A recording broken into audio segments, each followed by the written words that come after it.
Members of the media, members of the viewing audience on the various social media platforms here and abroad, my brothers and sisters, good morning and welcome to a special edition of our Sunday briefing, as today we pay tribute to our founding father and the fifth Prime Minister of our Republic, Mr. Basdeo Panday.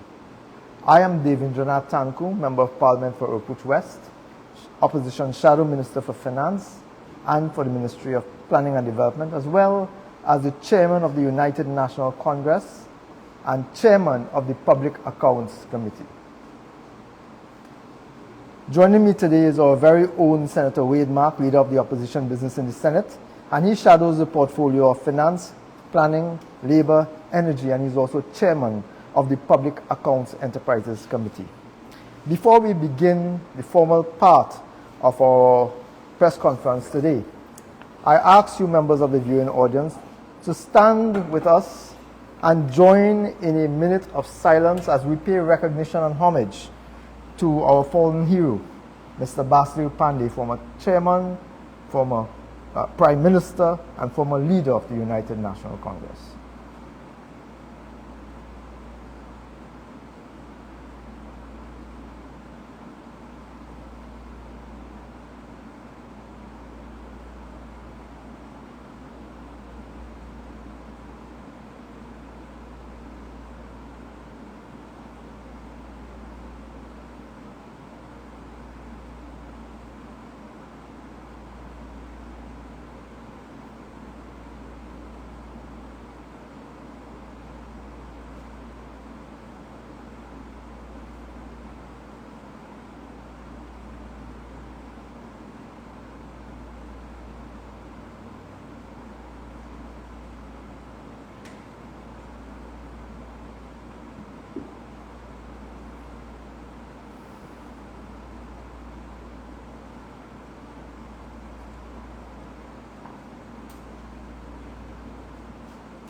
Thank you very much.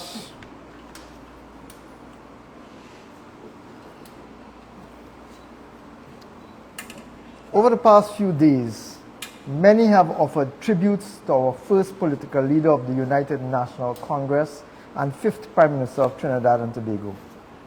I am humbled to join these distinguished individuals in offering my own accolades on behalf of the hundreds of thousands of individuals whose lives are better today because of the extraordinary work of this remarkable man over the course of his incredible life of national service.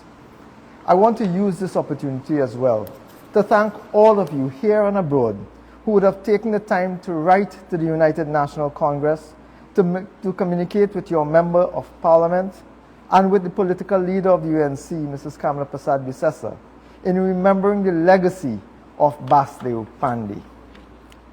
Most of us already know the greatness of Basdeo Panday, and we will carry the memories of his inspiring life with us for as long as we live.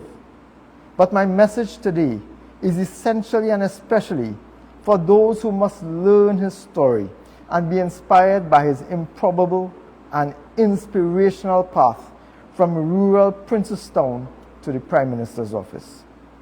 This message today, then, is for the 10-year-old boy in Couva and for the 11-year-old girl in East Port of Spain who just entered Form 1. This message is for the 14-year-old man in Scarborough preparing to sit CSEC exams and for the young woman who's about to embark on a second semester at university.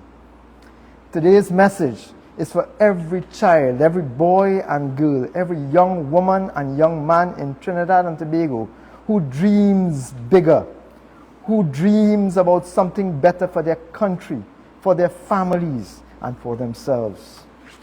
They must know that if Basdeo Panday can begin his life from the humblest of beginnings as a child of a poor family in Princestown, as a sugarcane weigher in the estate of Williamsville, as a primary school teacher in the Siram Memorial and at the St. Clement Vedic schools, as a labor leader who organized his fellow workers and who led them to get up, stand up and demand their rights, as a member of parliament and as an opposition leader to ultimately become our country's and our nation's fifth prime minister, they must know that if Panday can achieve such greatness, such a climb, such a magnificent and magnanimous journey, that they too can accomplish any goal on which they set their sights and are willing to work to achieve. My colleague, Senator Mark, will deal with some of the issues relating to Mr. Panday and his transformational actions as a trade union leader. And like in the trade union sector, Mr. Panday has left a lasting legacy in the political sphere. A lot of the history has already been put in the public domain, so I wouldn't repeat them here. But it bears reminding the national population that for all of the years of Mr. Panday's political journey, of all the years of his political life, Mr. Panday has fought against the bitterness, spite, geographic discrimination, and divisiveness of the people's national movement. But every superhero has an origins story. And as chairman of the great party that he founded, I am privileged to highlight some significant aspects of Mr. Panday's inspiring beginnings. Dr. Hamid Ghani, writing in the Trinidad Guardian of October 7, 2001, recalled, and I quote, "Panday and the ULF were born out of a desire to unite the labor movement in this country by forming a political party that could reasonably address the issue of the division of labor by race. Under the theme, Oil and Sugar Must Unite, Panday, Rafiq Shah, George Weeks, and Joe Young were at the vanguard of what many considered to be the first politically credible attempt to provide an alternative to the PNM. Although this attempt at unity was not as successful as he had hoped, Mr. Panday, undaunted as ever, tried again and again, never giving up, because he believed that a credible alternative to the people's national movement was desperately required should this country be able to afford success, development, and growth. Mr. Panday's commitment to the Dream of National Unity platform eventually culminated in the creation of the National Alliance for Reconstruction, which swept the polls in a historic landslide victory against the PNM, against PNM political hegemony in the 1986 general election.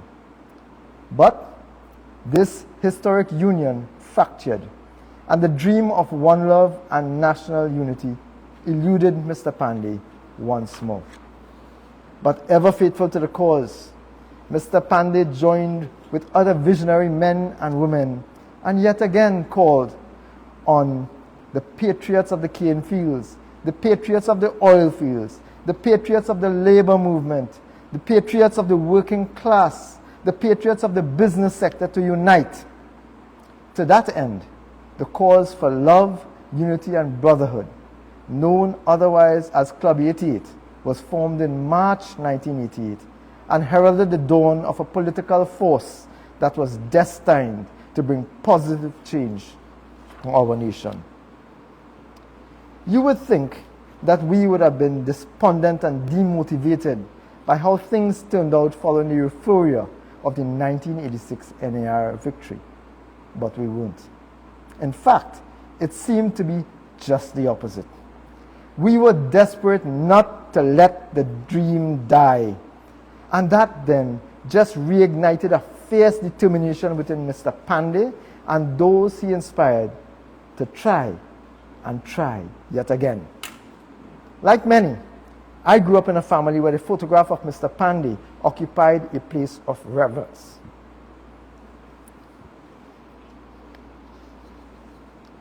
In temples and prayer rooms. So when he called upon us again to unite in 1988, I was amongst those thousands who once again answered the call. I remember well, one afternoon after my class at the university was finished, at UB, I was attending UB at the time, was finished for the day, I joined some well-known political figures from the St. Augustine community and descended upon Rienzi complex full of revolutionary passion and patriotic zeal. There, we were met by legendary patriots John Humphrey, Dr. Ramprasad Parasram, Dr. Prakash Prasad, and other national leaders. I had seen Mr. Panday on the platform before, but this would be the first time I had actually met him in person. And predictably, I was in absolute awe. His slight physical build was eclipsed by his larger-than-life presence. Full of charm and charisma, he quickly welcomed us with a joke. I was assigned the responsibility then of typing up the notes of a meeting which was being held in the conference room of the All Trinidad and General Workers Trade Union. On April 30th, 1989, Mr. Panday presided over the establishment of our great party, the United National Congress, at the National Stadium in Port of Spain, reflecting the national party that he had built and he aspired to create for the future generations. This represented a seismic shift in the political paradigms of the nation. The United National Congress was named after the African National Congress and the Indian National Congress, symbolically representing ethnic and cultural unity that has always been Mr. Panday's guiding principle. At the unveiling of the party's name and symbol in March of 1989, Mr. Panday explained the rationale behind our chosen designation, stating, and I quote, "United was meant to keep forever in our minds our long-sought dream. National, to indicate that unity is in the interests of the nation, all of its peoples. Congress, to reaffirm and reassess our commitment to consultation and participation by all of our peoples in the decision-making process that affect our lives and in the sphere of national patrimony." End of quote. Ladies and gentlemen, my brothers and sisters, I graduated as an economist from the University of the West Indies at a time of austerity measures and structural adjustment.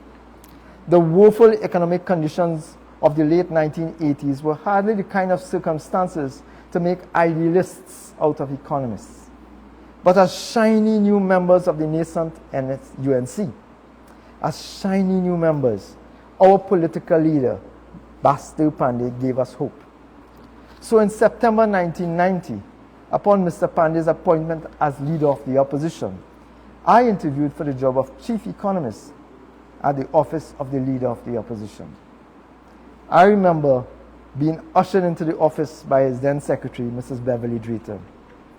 As I walked in, he asked me one question.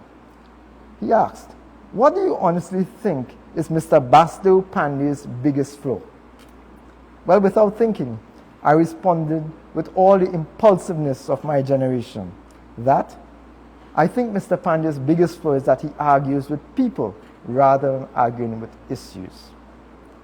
His characteristic amused smirk remained etched in my mind as he stood up, shook my hands, told me thank you, and showed me the door. I was crushed. I remember how disappointed my grandfather was because he was one of those persons whose temple featured Mr. Panday's picture as well. I remember how very disappointed he was and about how he described what he described as the brashness of my response. We were all sure that I had thrown away the opportunity of a lifetime. 1 week later, I got a call from Mr. Panday himself, listening to the phone with that voice echoing, asking me why I was not at work at his office. I told him that I thought that my answer had offended him and that I had botched the interview, especially given that I was only asked one question. He laughed, that booming laugh that he has, and said everybody else had told him what they thought he wanted to hear, but I was the only person who he interviewed who gave him an honest answer. And this was one of the endearing characteristics which cemented my support for Mr. Panday over the years. Here was a respected trade union leader, a practicing lawyer, and a very high-profile politician, and yet was willing to listen to an opposite view, even one personally critical of him, by a young man with no political experience or exposure. Over the years, I grew more comfortable in offering dissenting opinions to Mr. Panday when asked, leading him to christen me as Mr. Opposition. There's irony in that as well. An economist himself, having graduated from the London School of Economics and Political Science, we had numerous discussions on fiscal measures and economic policies, as he was committed to facilitating sustainable employment, higher government revenues, improved standard of living, affordable cost of living, and critically, lower crime. I looked forward to the occasions when Mr. Panday would come to Port of Spain for Parliament or for court, because then we would journey back to San Fernando together, giving us ample time and opportunity to talk about anything and everything. I would ask him questions of all sorts about life, politics, and law. He would invariably have a story of his own to justify and explain his own views on those issues thereafter. I heard of the development of his work ethic that allowed him to hold 3 full-time positions simultaneously, as I mentioned, lawyer, politician, and union leader. I heard of his determination to pursue his dream to become an actor and the personal sacrifices he had to pursue law and to simultaneously support his siblings as they pursued careers as well. I learned of his long hours as a laborer and trainee electrician to fund his studies in London. He spoke often about the importance of his family and his own young life growing up in poverty, but never realizing that he was poor because he was surrounded by community, fellowship, and love. In many ways, I think that it was his own experience of lifting himself out of poverty and confronting some of the challenges that he faced, which guided so many of his decisions as a politician that we speak of today. He was a gifted orator, communicating not only with commanding tones and a persuasive cadence, but with all the riveting gestures of a trained dramatist. But when he spoke from his heart, like a caring father from a genuine desire to uplift his people so that they didn't have to experience the difficulties that he himself had lived. Mr. Panday became the fiercest champion for the rights and welfare of working class from which and from whence he had come. He had often said in these discussions that, like Gandhi, his life must be his message. And so it was then, and so it is now. In November 1995, following a 17-17-2 election result, Basdeo Panday once again demonstrated his willingness to compromise in the interests of national development and to keep the dream of national unity alive. The alliance between the NAR and the UNC provided the opportunity for UNC leader Basdeo Panday to become Prime Minister of Trinidad and Tobago. Instead, Mr. Panday conceded power to A.N.R. Robinson, so that A.N.R. Robinson, the leader of the NAR then, which was a much smaller party, the leader then could have aspired and become the Prime Minister of this country. Mr. Panday then showing a willingness to self-sacrifice for the greater good, for what he saw as the greater good of the country. This turbulent time between 1995 and 2001 saw tremendous improvement throughout Trinidad and Tobago. This was when Mr. Panday fought the election and won 17-17-2 in 1996. During this period, Mr. Panday presided over substantial economic and infrastructural development. The alliance between the UNC leader, Basdeo Panday, and the NAR, 17-17-2 with the 17-2, allowed Mr. Panday to become Prime Minister of this country. And during that time, Mr. Panday presided over the development of what would be called people-centered budgeting, and in particular, a focus on education, which has remained a hallmark of a UNC-led arrangement. It has remained a hallmark of the United National Congress, and this was also reflected in the 2010 to 2015 Kamala Persad-Bissessar-led administration, which saw, just like previously in the 1995 to 2001 period, an expansion and explosion of educational upliftment and development. Mr. Panday's commitment to national unity was underscored by his support of the spiritual Baptist community and the establishment of the Indian Arrival Day holidays, amongst other initiatives. He developed and passed the legislative framework that created critical institutions. These institutions that he established are evidence of his commitment to transparency, accountability, good governance, and sustainable development. Institutions like the Integrity Commission to end corruption, the Equal Opportunities Commission to end discrimination, the OSH Act to protect workers, the Children's Authority to protect children, the Heritage and Stabilization Fund to save for future generations, the Freedom of Information Act to provide transparency. These institutions were created as important aspects of his legacy and must be preserved at all costs. Today, ladies and gentlemen, the legacy of Basdeo Panday is under attack by the very same political elements that Mr. Panday fought against for all of his political life. We cannot afford to let them be diminished. We cannot afford to let them be diluted or destroyed, as they are essential to the development of the kind of nation that Mr. Panday envisions. The Integrity Commission, ladies and gentlemen, is one of those many institutions that today has faced the wrath of the PNM. It seems that those institutions created by Mr. Panday for the development of democracy are all being undermined by the People's National Movement today, as they have done historically. Today, ladies and gentlemen, over the last few days, while we mourn the passing of Mr. Panday, who assisted in creating these institutions, we have seen a blatant and open attack against a critical institution, a critical element of the legacy of Basdeo Panday. We have seen a deliberate attack by none other than the Prime Minister of Trinidad and Tobago. And that is a despicable act, especially coming in the face of the passage of Mr. Basdeo Panday. But it's a continuation of the actions of the Prime Minister from weeks, months, and years ago. Whenever he has been called to account for his actions, the Prime Minister has become a belligerent bull in a china shop. But the Integrity Commission, ladies and gentlemen, as I just indicated, was formed to ensure transparency and to end corruption.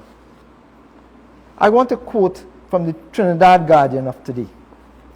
The editorial of the Trinidad Guardian of today. I quote, ladies and gentlemen, from page 14, Guardian Opinion, Securing Integrity in Public Life. Since the formation of the Commission, every chairman has been attacked, making the institution a scapegoat or an object of ridicule and accused of being a tool of some nefarious third party. The chairman are made to appear as the alter ego, the embodiment of the Commission, even if they are not carrying out the investigations themselves. This is a deliberate technique used by people under investigation to rob the Commission of legitimacy and undermine its credibility and the public's trust in its operations. The irony of this approach is that the Commission is the one institution that could clear the air and clear the reputation of any politician. Why would any official, far less a Prime Minister, attack the Commission's credibility? The editorial continues, it is unfortunate, if not shameful, that a Prime Minister who came to power riding the horse of integrity in public life should resort to linking the Commission to advise and politically motivated investigations. The Guardian editorial concludes, And speaking from this platform, I want to also endorse these statements. We wish to remind Dr. Rowley that the Commission is duty-bound to consider all complaints that come before it. It was regrettable that Dr. Rowley has so many assets that he seems to have forgotten to include a recently purchased townhouse in his declaration. Ladies and gentlemen, as we pay tribute to Basdeo Panday, this incident highlights the importance of his legacy. It highlights the very things that Mr. Panday fought against to ensure that there was an absence of corruption, to ensure that there was clarity and transparency. And as I said, it is a shame, it is a despicable act that at this juncture, it's a slap in the face of the legacy of Basdeo Panday that the Prime Minister is openly attacking the Integrity Commission, which was set up for the purpose of clearing political office holders. Mr. Panday's legacy deserves better. Clearly, we need to continue to defend the actions that Mr. Panday would have initiated. Clearly, we are fighting the very same battles that Mr. Panday has fought for all those years. You know, Mr. Panday's actions, his life, has inspired many, including me, to get involved in politics and to try to make a difference.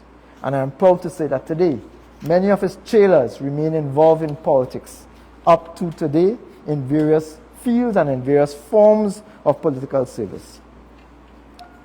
Ladies and gentlemen, our country has lost 2 statesmen in the past week. And I would like to take a few moments to recognize another giant of a man, the first Secretary of Tobago, Mr. Ho Choy Charles. Let us, ladies and gentlemen, reflect upon the honor of a gentleman who fought for equal rights for Tobago, who even in his very last days continued to demand respect for all Tobagonians. Ho Choy Charles, in many ways, is and will always be the statesman who spoke forcefully and fearlessly of his firm belief that Tobago was as important to our nation as the island I stand in today. I wholeheartedly agree. There is no Trinidad and Tobago without Tobago. There is no future for this island without our sister island. We are one nation. We are Trinbagonians. Rest in peace, Mr. Charles. Rest in peace. Basdeo Panday fought hard for the causes and principles that mattered to him. We must continue to so do. Because if we fall short, ladies and gentlemen, we run the risk of the PNM doing to this country what they did for many years before the legacy of Basdeo Panday introduced these various bodies whose actions will focus on protecting the purse and the person of the public of Trinidad and Tobago. Mr. Panday fought very hard for his causes and the principles that mattered to him. But at the end of the day, at the end of the fight, he knew that those who disagreed with him were not his enemies. They were his fellow patriots who also cared deeply about our country and its future. Mr. Panday had said that before, that he doesn't see those persons who are opposed to him as his enemies. He saw them as his opponents. And while there are many reports of many bodies that Mr. Panday would have placed in the political cemetery, I think from my own recollection that many of those who he viewed as political opponents, many of those who he chastised publicly and otherwise, remain very, very close to Mr. Panday.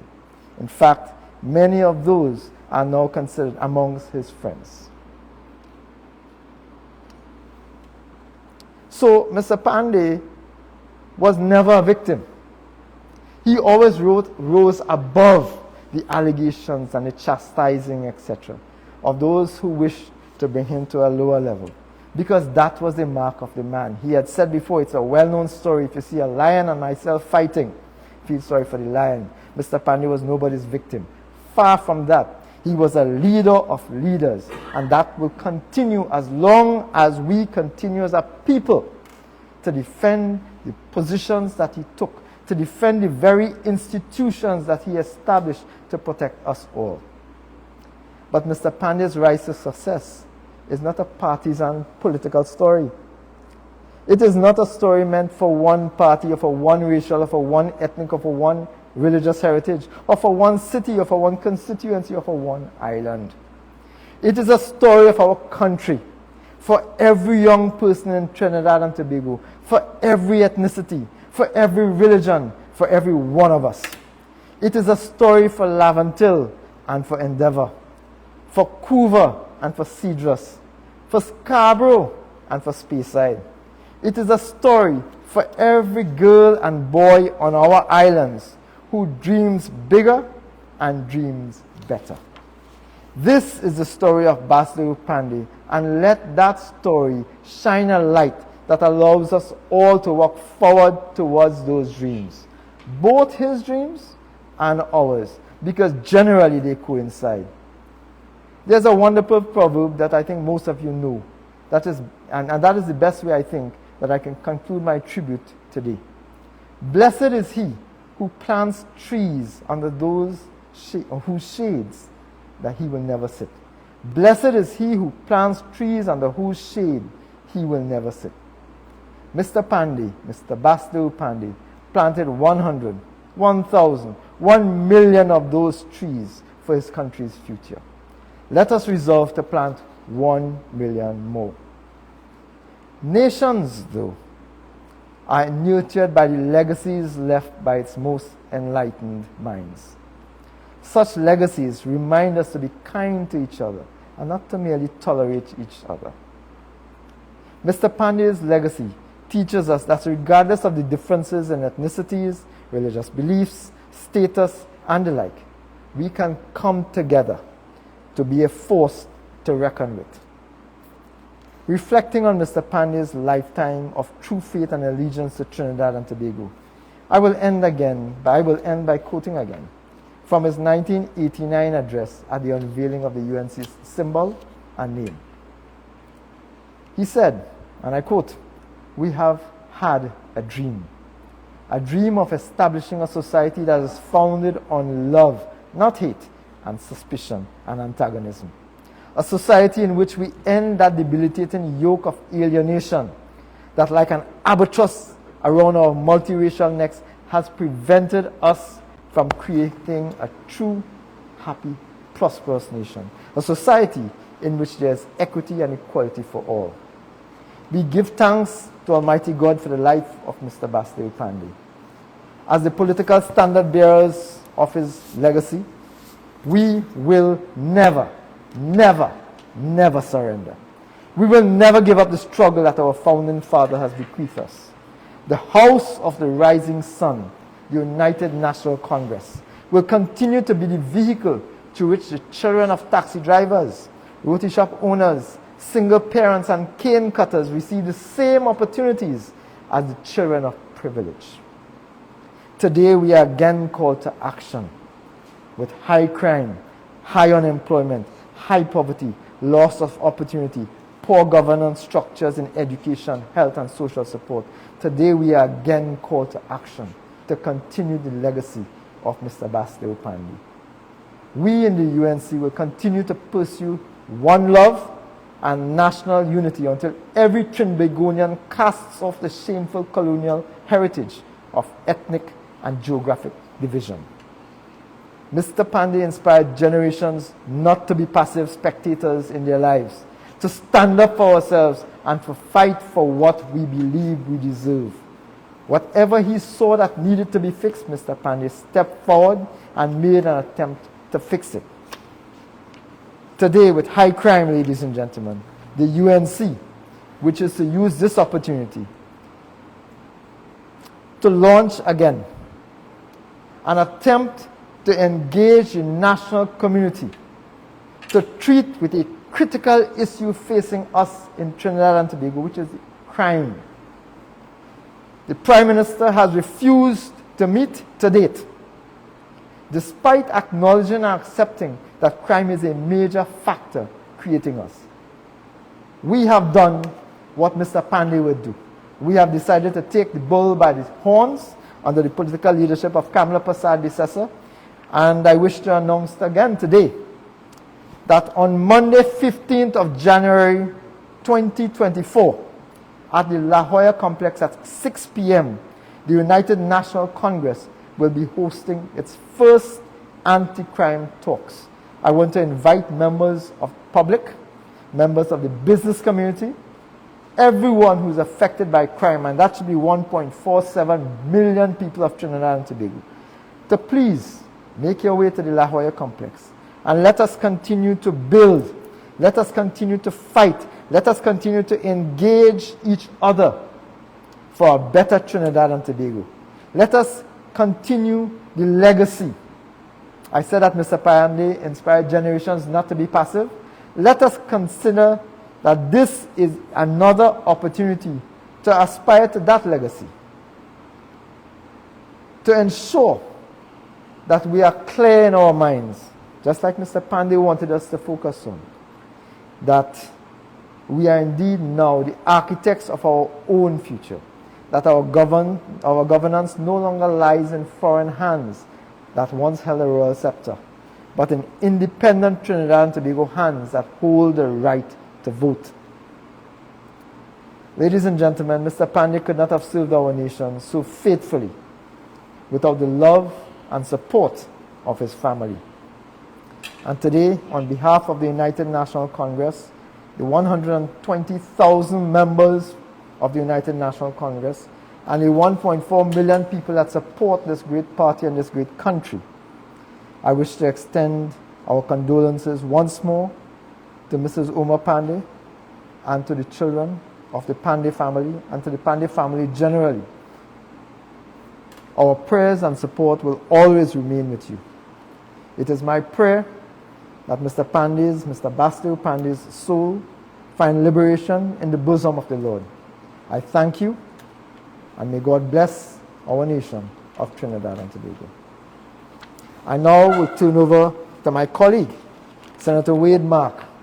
And Senator Mark has a long history as well with Mr. Basdeo Panday, stemming back from the Union days and moving forward into the political life, tracing almost the same trajectory of the Panday's legacy. My brother, Senator the Honourable Wade Mark. Thank you. Thank you, Dave.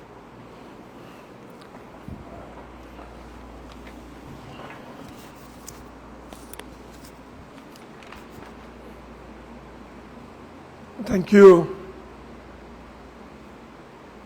very much, our chairman, the Honourable Dave Tancoo. It is an honor for me to join with Dave on behalf of our great and glorious United National Congress, under the current leadership of our leader, Kamla Persad-Bissessar, in paying tribute to a warrior, to a fighter, to a giant, to a gladiator, born but never will be forgotten. I speak of the late and great Honourable Basdeo Panday. His struggle was our struggle. His trials and tribulations were our trials and tribulation. A man of the people. Today, Trinidad and Tobago, the Caribbean, and I dare say the entire world, mourns the passing of a great statesman, a former prime minister, the first political leader of our party, and of course, a former trade union leader of sugar workers in our nation. His charisma, his vision, his mission, and his objective combined have left a rich legacy. I would say from the very word go, from the very let go, that Mr. the Honourable, the late and great Basdeo Panday left an institution. The institution is the United National Congress, an institution that will live forever, because no individual is larger than an institution. And the Honourable Basdeo Panday fought along us, along others, with us, to establish this institution that is known, that will be celebrating 34 years on April 30th, 2024. Brothers and sisters, the Honourable Basdeo Panday provided me, when I was a member of the trade union movement then, education and research officer of the Bank and General Workers Union. I was also a member and a leader of a small political party called the People's Popular Movement. And in 1989, we dissolved and we joined the emerging United National Congress. Not only did I join as a member of this emerging great party back then, but I also joined a body of ideas espoused by the leadership of the United National Congress. When we launched, as my colleague and my brother said, on the 30th of April 1989 at the Jean Pierre Complex at the National Stadium in Port of Spain, we were committed then, as we are committed now, to a body of principles. The principles that Mr. Basdeo Panday espoused and tirelessly fought for on behalf of the people of the Republic of Trinidad and Tobago, regardless of their color, their race, their creed, their religion, their region, their station in life.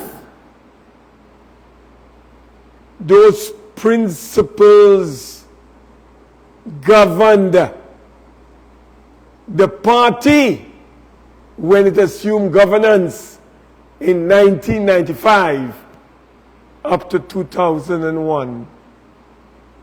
Those principles embody our party and are living testimonies of the power and the rich contribution of the founding father of our party.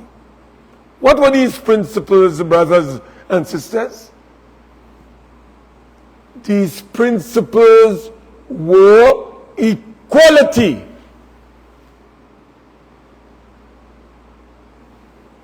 justice, social justice,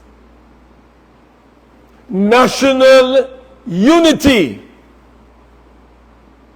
and a better way of life for every citizen in our nation. Of course, Mr. Panday was also committed to a system of meritocracy. Preach that and practice that. So when he became the leader of the opposition in 1990, October, I was invited to be a senator, and he appointed me, and I graciously accepted his appointment as a senator in the parliament, October of 1990. He was then leader of the opposition. But who were the 6 persons, including him, who formed the opposition in October of 1990? Basdeo Panday, opposition leader, I recall. John Humphrey, Kelvin Ramnath, Trevor Sudama, Emmanuel Hossain, and Raymond Palakdari Singh. All of those persons were expelled by the then NAR, without whom victory was not possible in 1986. But they were all expelled. And we joined that new formation, that new political entity that emerged. And in 1991, the United National Congress fought its first election. But Dave, I remind you that we were born on the 30th of April, as you rightly identified. But on May Day, the 1st of May, 1989, the United National Congress won its first by-election in a place called Guayco, Tamana. And who was our candidate? Ramjatan Ramdeen, better known as John Agitation. We were born to win. We were born on April the 30th, 1989. And on the 1st, May Day, International Working Class Day, victory came. We beat the PNM. We beat the NAR 2-1, and we beat the PNM. We, the UNC, victorious.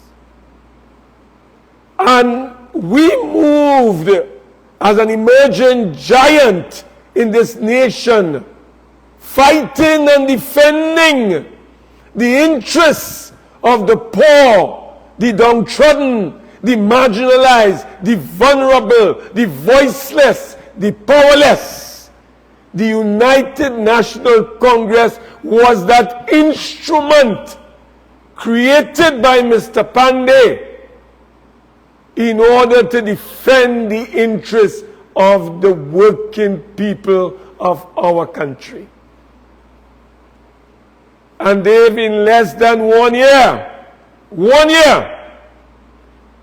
an election was called, and the United National Congress won 13 seats. We moved from 6 seats to 13 seats in the space of 1 year. I was then asked by Mr. Panday to serve as leader of opposition business in the new parliament in 1991, which I graciously accepted. And we worked as a team, and we worked hard against the PNM.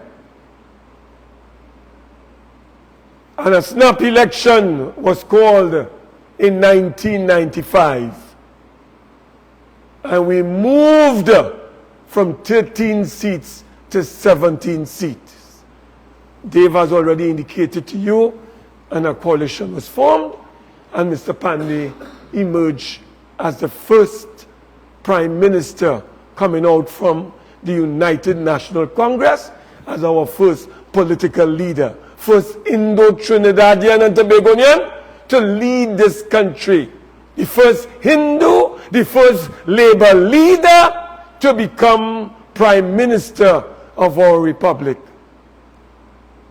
But you know, his commitment to equality, to social justice, to national unity, to inclusion, and improving the quality of life of every citizen began to manifest themselves as soon as we got into office.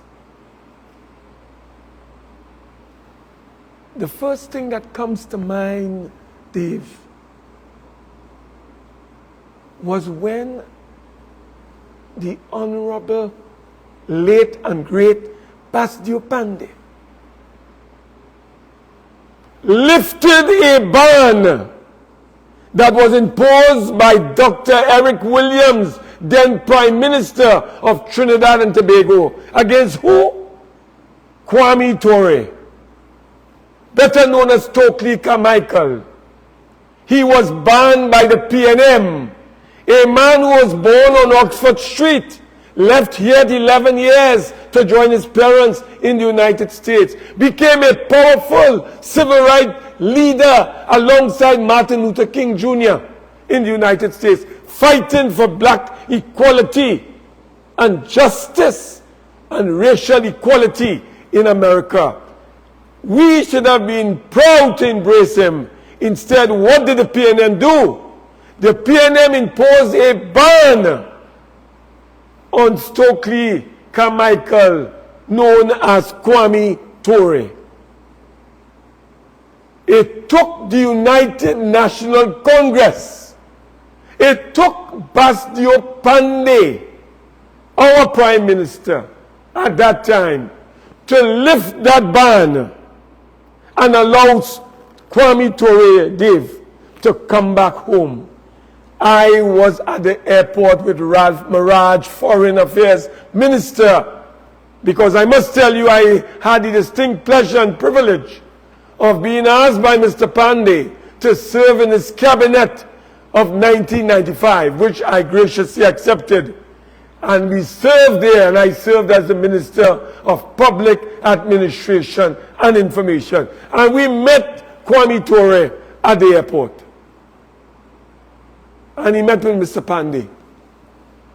Mr. Panday didn't stop there. Kwame Ture at that time was not well. And Mr. Panday brought a note to Cabinet to contribute to the medical expenses of Kwame Ture. That was the quality of the gentleman. That was the quality of the giant. That was the quality of the icon, Mr. Basdeo Panday. Then we fought for the Baptists to get their public holiday. Williams promised a public holiday, never delivered. Patrick Manning promised a public holiday, never delivered.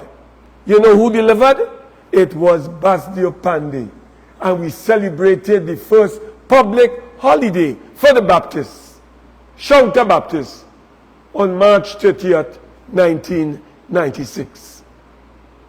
Never forget that it was Mr. Panday who brought in 1999 the Orisha Marriage Act, which allowed Orishas to marry and to be legally recognized in Trinidad and Tobago after decades of discrimination. So Mr. Panday, larger than life, contributed enormously and translated into reality all his principles that he stood and fought for: equality, unity, social justice, and inclusion. Members, of the media, brothers and sisters, we have lost a monumental and phenomenal figure, an individual. He has made a rich contribution to Trinidad and Tobago. And I want to deal with his contribution to the labor movement, particularly whilst he was Prime Minister and even before. As President General of the All Trinidad Sugar and General Workers Trade Union, Basdeo Panday fought, even though he was subject to brutality by the PNM, in March of 1975, Bloody Tuesday, he never turned back. He fought for the sugar workers, and they got guaranteed work all year long rather than seasonal work, 6 months in the year. He abolished child labor in the sugar fields. He brought about equality of pay for women and men in the sugar industry. He brought about 100% increase in wages for sugar workers from $5.04 to $10.08. Basdeo Panday. He introduced low-cost housing for sugar workers in our country.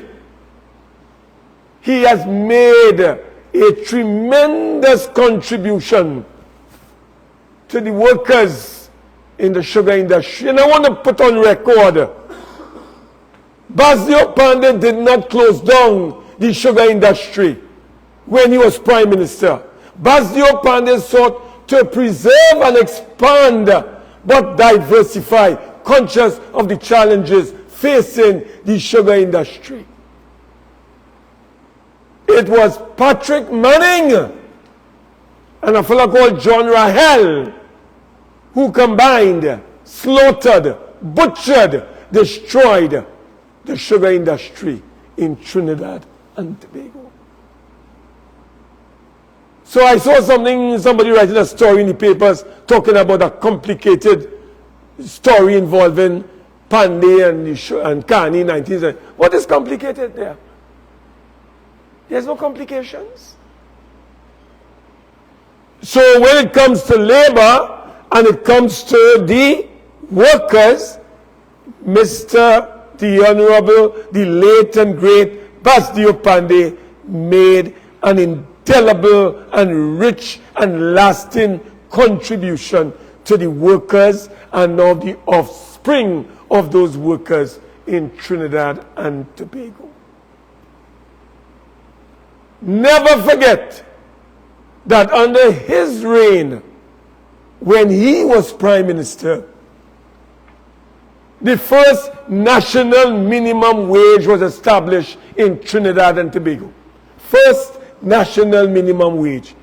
We abolished sectorial wages that was confined only to categories of workers, whether they were petrol workers, restaurant workers, whether they were shop assistants. And when a wage increase takes place at the minimum wages level, it goes across the board to all workers in Trinidad and Tobago. Panday. So workers who are now enjoying from the 1st of January 2050 per hour minimum wage over Panday must be credited for that. Not only did Mr. Panday introduce the national minimum wage, I want to tell Trinidad and Tobago today that Mr. Panday was strongly committed to the young. He was committed to the elderly. He was committed to women. And he was committed to the working people of our nation. So in the case of the elderly, Mr. Panday, when he became Prime Minister, on a budget of $12 billion, Dave, we never beyond. We, in 1996, had a $12 billion budget. And under Yetman, it went to $15.9 billion, $16 billion.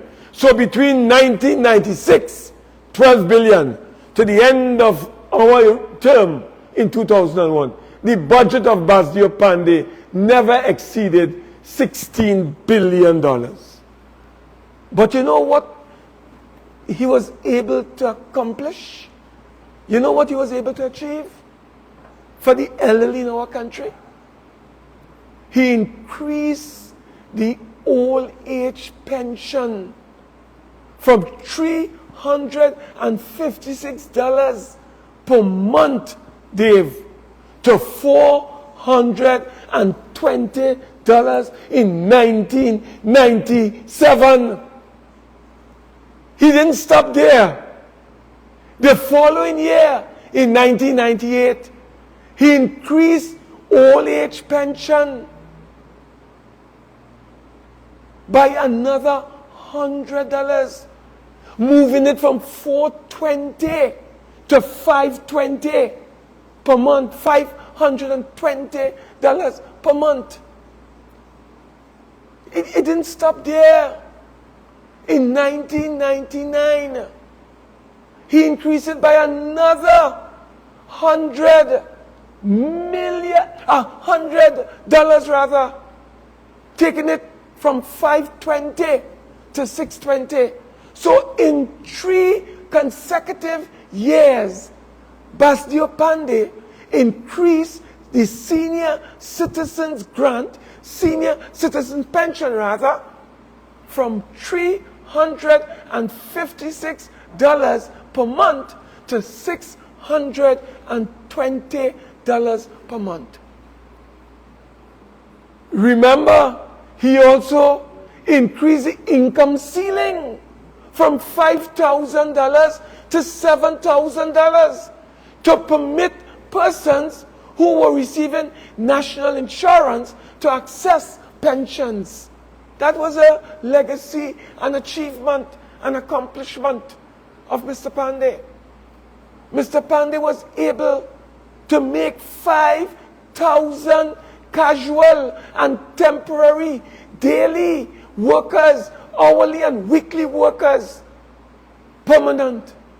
They were permanently engaged under Basdeo Panday. And also workers in the public service who did not receive a pension for years and decades of service through the pension law reform law, the law reform on pensions introduced in 1997 or thereabouts. Any public servant serving more than 10 years was entitled to pension in the public service. And the pension was also transferable. I raise all these things to let Trinidad and Tobago know that Mr. Panday, although he spent 6 years as Prime Minister in office, he had only a minimum of $12 billion in the national budget of 1996 and a max of $16 billion at the end of 2001. But he was able to achieve phenomenal advances for the working class. He zero-rated several items, food items, that caught the 15% value-added tax at that time. Whether it was cheese, whether it was curry, whatever he was able, several items were zero-rated under the distinguished and former leader of our party. honorable members of the media, brothers and sisters, I want to also remind Trinidad and Tobago that the Honourable Basdeo Panday, the late and great Basdeo Panday, also provided land in the Trin City community to Trinbago to build their own headquarters. I think people forget Mr. Panday, and in terms of his rich contribution and legacy to national development, to nation building, to social, economic, political, and labor development in our nation. Even culture did not escape him.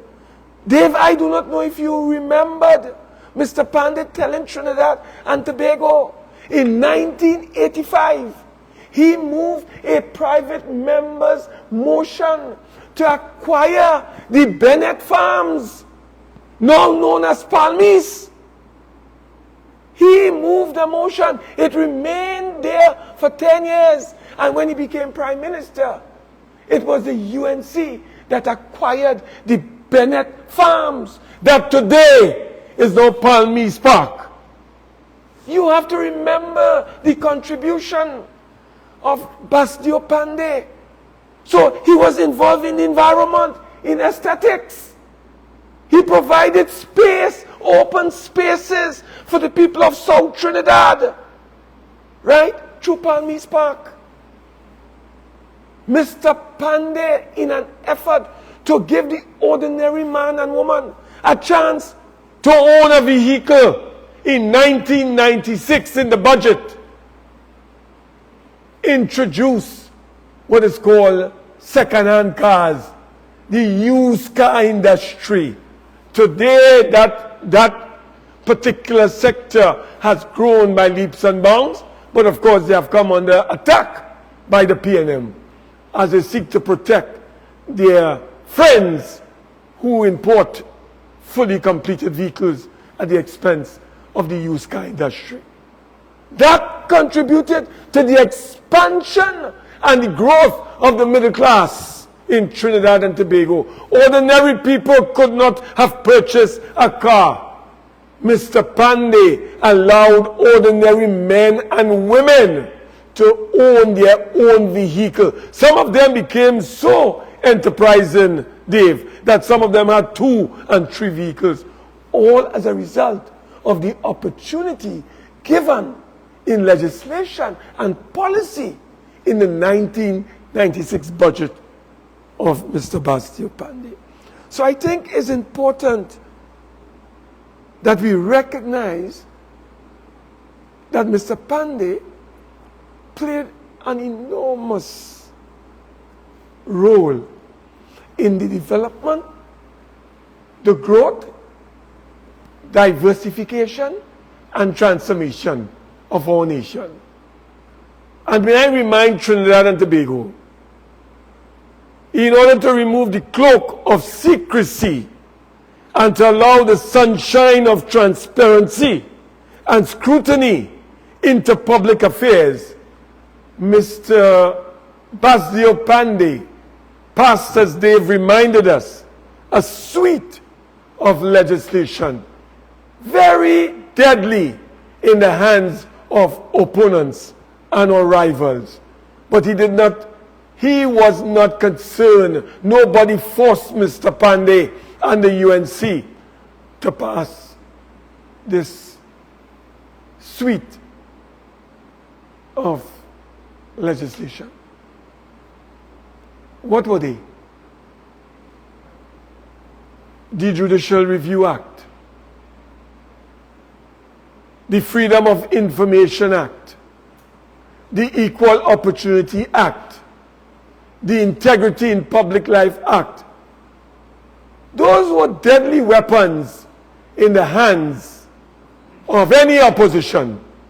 But those things were done voluntarily because of our commitment to equality, to social justice, to national unity, to inclusion, and to ensuring every man, woman, and child had an improved quality of life in our Twin Island Republic. For the first time, the executive came under scrutiny and accountability. That was under Mr. Basdeo Panday. And how was that done? Mr. Basdeo Panday was able, with the support of the party he led in the parliament, to bring about a measure called the Constitution Amendment Act. You know what Constitution Amendment Act did?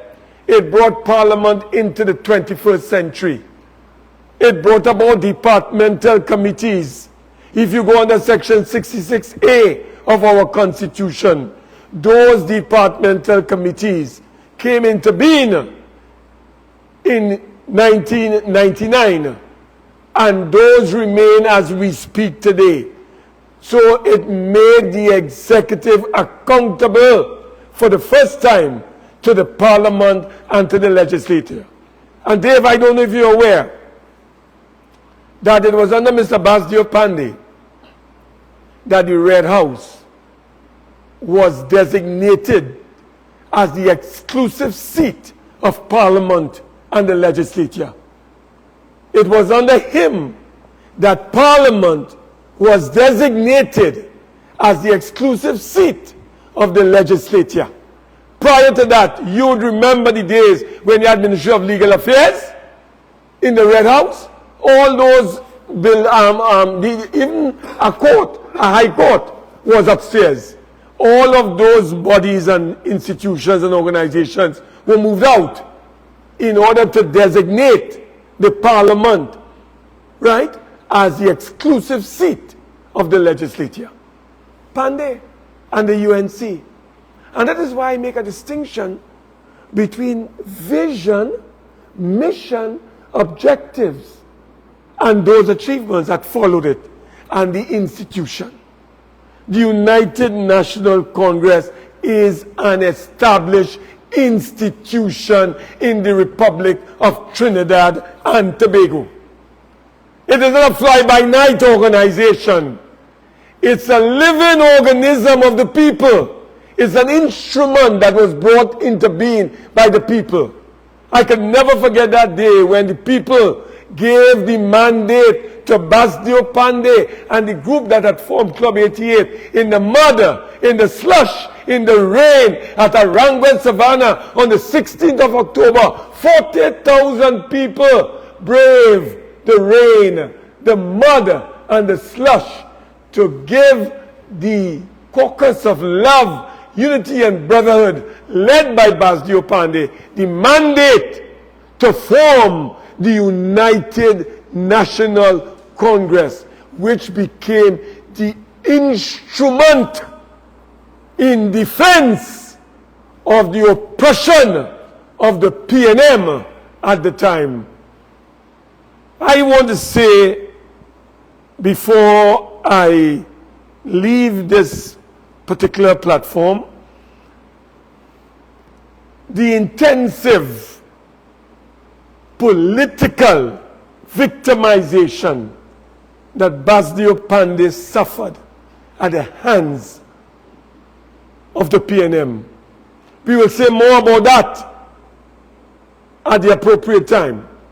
But I want the people of Trinidad and Tobago to be reminded of the persecution and prosecution of Basdeo Panday, the first Prime Minister they had placed in jail by a chief magistrate who is now dead, and may his soul rest in peace.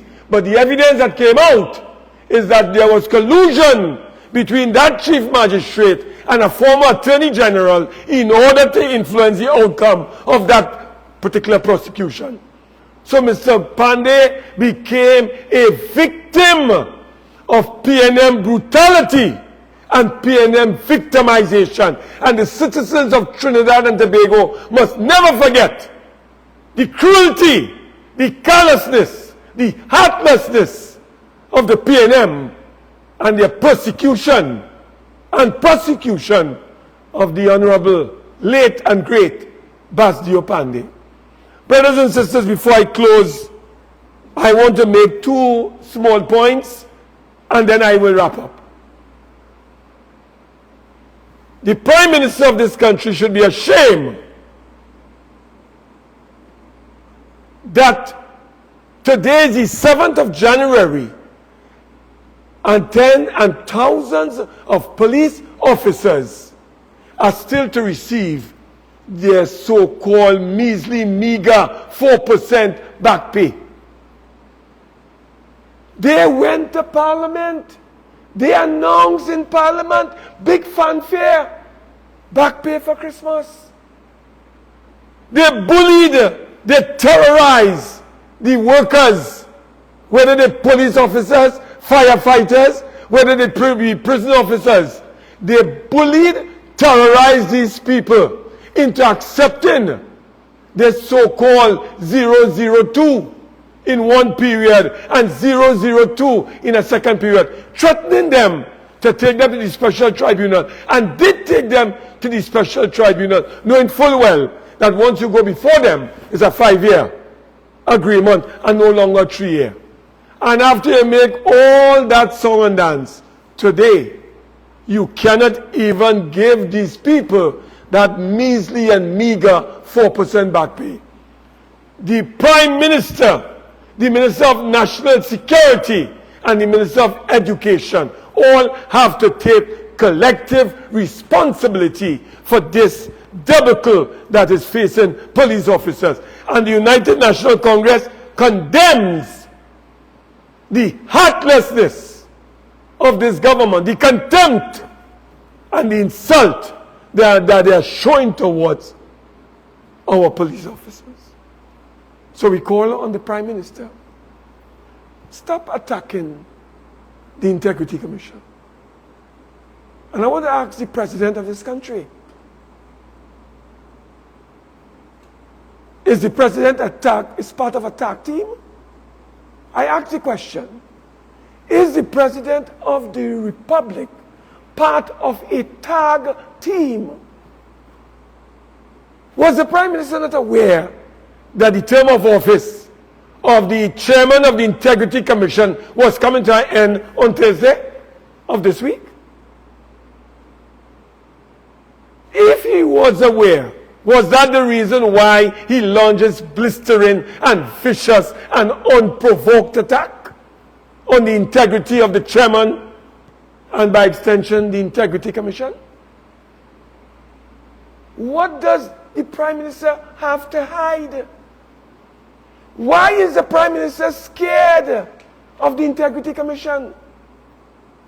My information is that this is the first Prime Minister that has been under investigation by any Integrity Commission on no fewer than 5 occasions. What is this Prime Minister doing so wrong that the Integrity Commission is called upon by citizens to investigate a Prime Minister who always claims that he is above reproach? Well, if you're above reproach, why are you reducing the allocation to the Integrity Commission? When Kamla Persad Bissessa was Prime Minister of Trinidad and Tobago, and they accused us of all kinds of things, including corruption, what did she do? Did she starve the Integrity Commission? You know what she did? The highest allocation of close to $87 million ever given to the Integrity Commission was given by the Honourable Kamla Persad Bissessa in 2014. Fast forward. Imbert and Rowley have combined to subvert, undermine, and to make the Integrity Commission ineffective by offering them only $12 to $13 million. Their staff have been reduced from 63 to 36.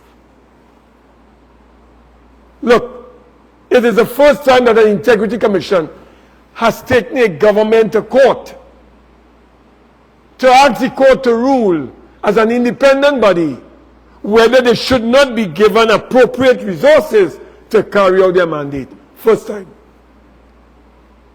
Ladies and gentlemen of the media, this is shocking, this is unacceptable, and we condemn the Prime Minister, this gangster type Prime Minister that we have in office, for being so arrogant and contemptuous towards the Integrity Commission.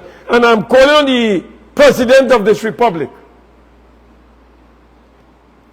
We are waiting and we are looking to see what you're going to do with the Chairman of the Integrity Commission.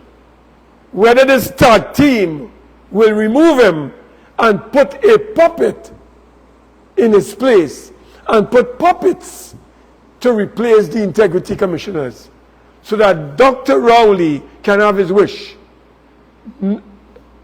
Focus less on politically motivated investigations, whatever that means. Whatever that means. Whatever that means. So, ladies and gentlemen, this morning, we join Trinidad and Tobago. We join our leader, the Honourable Kamla Prasad Bisasa. We join our 120,000 members. We join the hundreds of thousands of sympathizers, supporters, well-wishers, and friends of the United National Congress in mourning the passing of a great soul, a legend, an icon, a giant, a gladiator, struggling at all times, never ever backing back, always moving forward, no retreat, no surrender. That was Basdeo Panday. Never back, always going forward, always moving forward. That was the mettle of the man. A fighter for the working poor, the working man, the people of our nation. Today, Dave and I join our party and our leader and all the people of Trinidad and Tobago in celebrating the life of a great citizen of our republic, a liberator, a freedom fighter. We join him. We join his family. We extend, as Dave has extended, our collective condolences to Oma, to the daughters, to the children, to the family, to the friends, to the associates of the late and great Basdeo Panday, former Prime Minister of our great republic, our beloved republic, first political leader of our great and glorious institution called the United National Congress, trade unionists, brothers and sisters, a man who was a lover of the arts, a man who was a lover of culture, a man who believed also in the environment. We celebrate him today. We pay tribute to him at this hour, at this moment. And we pray that Almighty God would bless his memory, would take him into his bosom and allow him to have eternal rest and peace. And may he rise in perpetual glory when all the saints come marching home.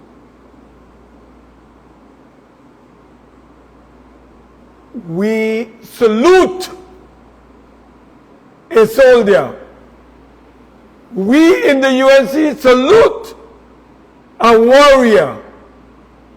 We in the UNC salute a fighter for equality, for justice, for national unity, and for inclusion of every man, woman, and child in the developmental process in Trinidad and Tobago. Ladies and gentlemen, brothers and sisters, may the Honourable, late and great Basdeo Panday soul rest in peace and rise in perpetual glory. I thank you. We will now invite any questions anyone would like to raise at this time. And Dave is here, I am here, and we are willing to answer any questions that person would like to raise.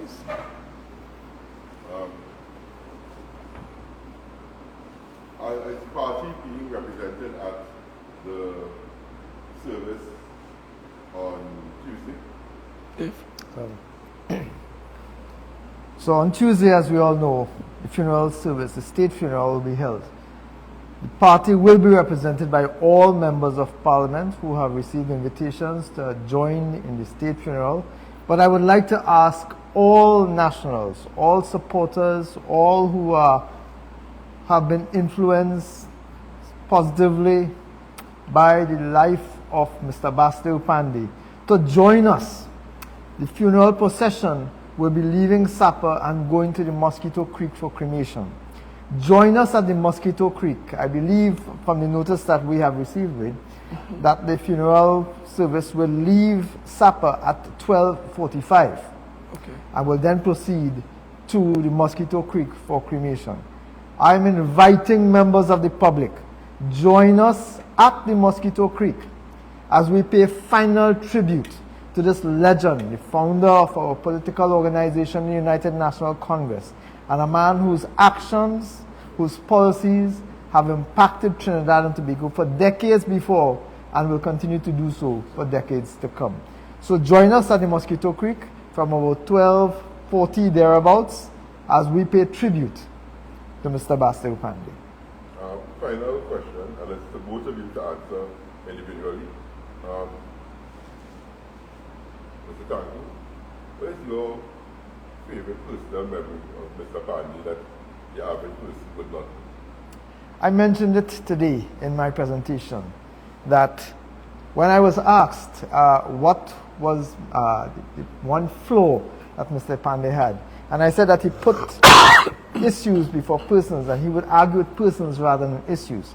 I have come to realize in hindsight that I was completely wrong. But I was very impressed back then that Mr. Panday was embracing of views of young people, even when they were personally against him. He never took offense. He may have been abrasive and quick-witted in his commentary, but he never took offense. He was always about building and about national unity. His willingness to listen to opposing views is what impacted on me most and affected my life as a young person growing up in the politics. Senator Mark, I think you and one of the people here that would have known Mr. Panday best. But sadly, many of our young people, to them, it's just a name that they would have heard in social studies. What message would you like to tell under 25, under 18 secondary school students about the legacy of Mr. Panday and how that his legacy will impact where they are today? I would like to tell young citizens of our republic that one of the great lessons that we can extract from the life of this departed son of the soil is that riveted commitment to principles, to values, and to objectives.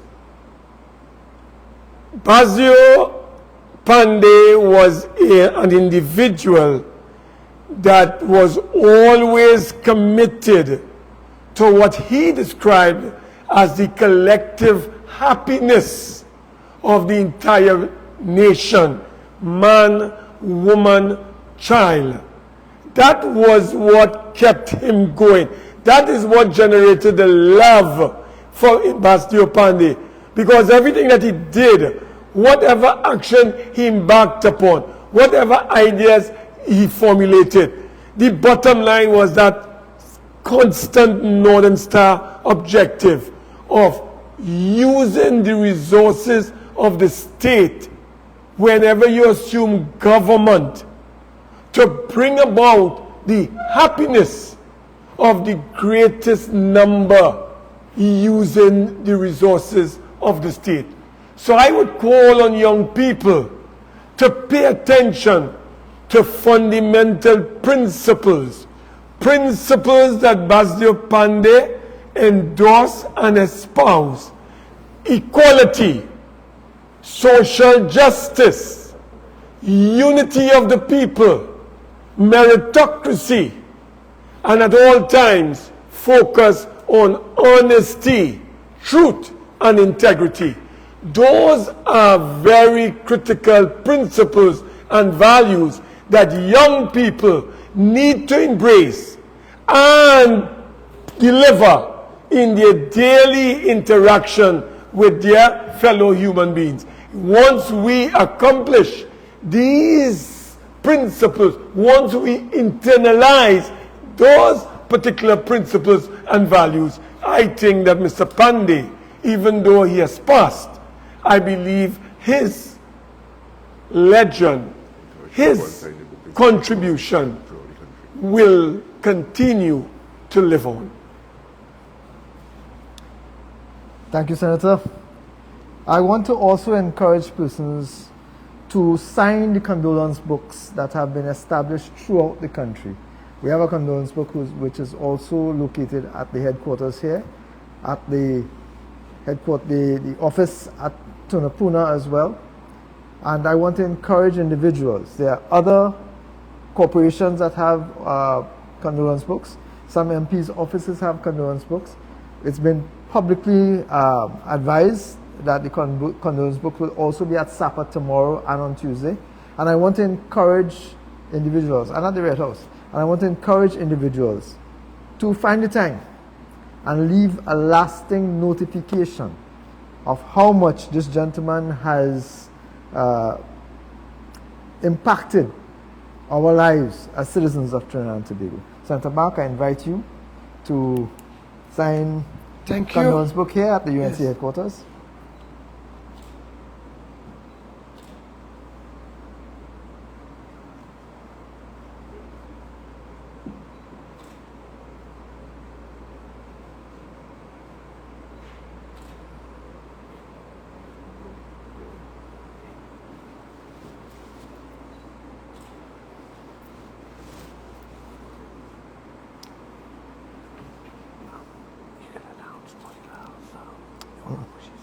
I asked her about it, she said not to do it.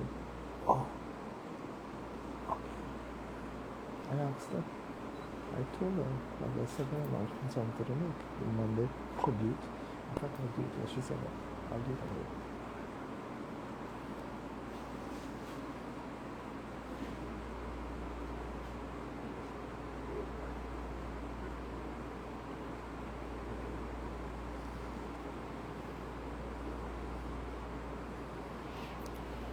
If you want to get signed, let's fix it.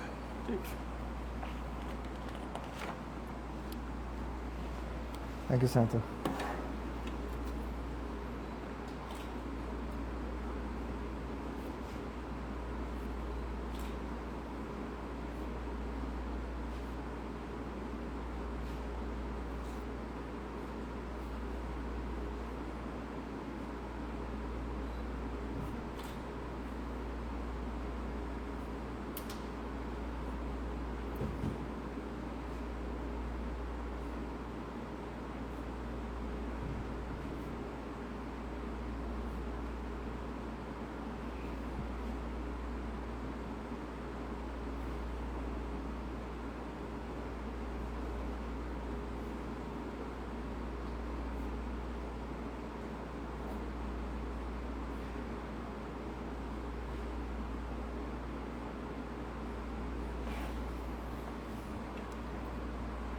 I also want to use the opportunity today to invite members of the public to an event being hosted tomorrow in commemoration of Mr. Panday's love for culture. It's going to be held at the water park in Debe, and it will be a tribute being placed there by the constituents of Oropouche East. So join us at 6 p.m. I believe it will start. Join us for a celebration of the life and times of Basdeo Panday in song, in classical singing, something that Mr. Panday had a particular passion and love for, at the Debe Water Park, starting at 6:30 thereabouts. Thank you all very much. And again, on behalf of the United National Congress, on behalf of my colleague, Senator Wade Mark, and the production team, I want to extend condolences and best wishes to the family. May you continue to be blessed with strength during this difficult period. I thank you all very much. Thank you.